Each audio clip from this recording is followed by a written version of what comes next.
အားလုံးမင်္ဂလာပါကျွန်တော်ဒါတာမြတ်ကိုဖြစ်ပါတယ်ဒီဗီဒီယိုလေးမှာကျွန်တော်တို့ကဒီသွားနှုတ်တာတော့မဟုတ်ဒီသဖုံခွဲတာတော့ဒီမေယိုကတင်းနဲ့ပတ်သက်တဲ့ခွဲစိတ်မှုတွေမှာကျွန်တော်တို့မျက်စိကန်းနိုင်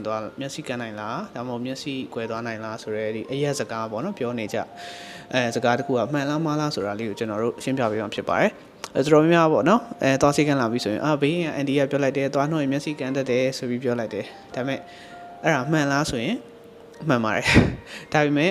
ဘယ်လောက်ထိပဲမှန်လဲဆိုရင် data အရဆိုရင် 0.1% လောက်ပဲမှန်ပါတယ်။ဘာဖြစ်လို့လဲဆိုတော့ကျွန်တော်တို့ကဒီထုံစည်းထိုးတဲ့ချိန်ကျရင်အဲ့လိုမျိုးဖြစ်နိုင်ခြေတွေကအဲ့လိုဖြစ်နိုင်တဲ့ scenario တွေကအရန်ကိုနေပါပါတယ်။ပြီးတော့အခုကျွန်တော်ပြောမှာဘယ်လိုမျိုးအချက်တွေကြောင့်မလို့ဒီလိုမျိုးဖြစ်သွားနိုင်လဲဆိုတဲ့ဟာလေးတွေကိုကျွန်တော်ထည့်ပြောပြမှာဖြစ်ပါတယ်။အဓိကဘာကြောင့်ဖြစ်တယ်လဲဆိုကျွန်တော်ထုံစည်းတွေ block ထိုးတယ်ပေါ့နော်ဒီလိုမျိုးနေရာမှာဆိုတော့ INF ရှိတယ် INF ကိုထိုးတာဖြစ်ဖြစ်အပေါ်မှာဆို local infiltration ထိုးတဲ့ချိန်ကျရင်ပဲဖြစ်ဖြစ်ပေါ့နော်အဲ့လိုမျိုးအချိန်နေကြရင်ကျွန်တော်တို့ကအာယုံကြောနဲ့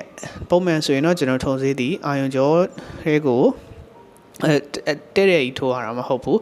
အာယုံကြောရဲ့ပတ်ဝန်းကျင်လေးမှာပုံပေးလိုက်ရတာပုံပြီးတော့မှဒီထုံစည်းရမှာဖြည်းဖြည်းချင်း diffuse ဖြစ်ပြီးတော့လိုအပ်တဲ့နေရာတွေကိုထုံသွားတာဖြစ်ပါတယ်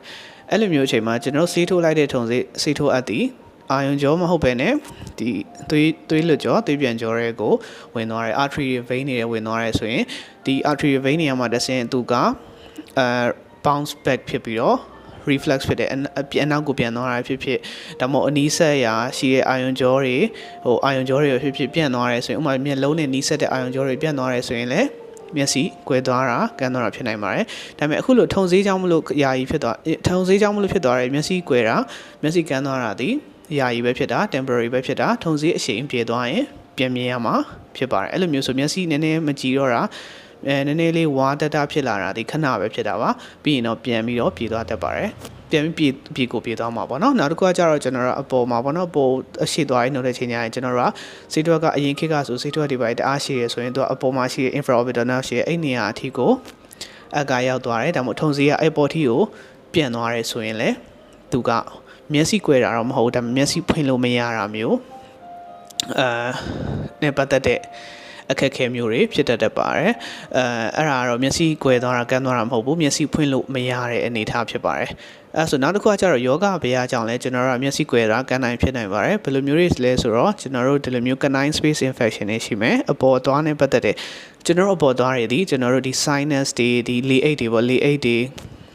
တခြားဒီအပေါ်မှာရှိတဲ့ဒီမေးရိုးတွေနဲ့ဆက်ဆက်နေတာဖြစ်တဲ့အတွက်ကြောင့်တကယ်လို့ဒါဒီသွားတစ်ခုမှာပြည်တယ်တာကနေကျွန်တော်တို့ရဲ့ tissue တွေရောင်ရမ်းတာ cellulitis လို့ခေါ်တယ်အဲ့ cellulitis ကအတွင်းမှာရှိတဲ့ tissue space တွေပြန့်သွားတယ်ဆိုရင်ကျွန်တော်တို့ဒီမျက်လုံး space ပေါ့ orbital space တွေကိုပြန့်သွားတယ်ဆိုရင်လည်းဒီ infection ကြောင့်မလို့မျက်စိကွယ်သွားတာမျိုးဖြစ်တတ်ပါတယ်အချိန်မီဆေးကမ်းမပြဘူးအချိန်မီပိုးသက်ဆေး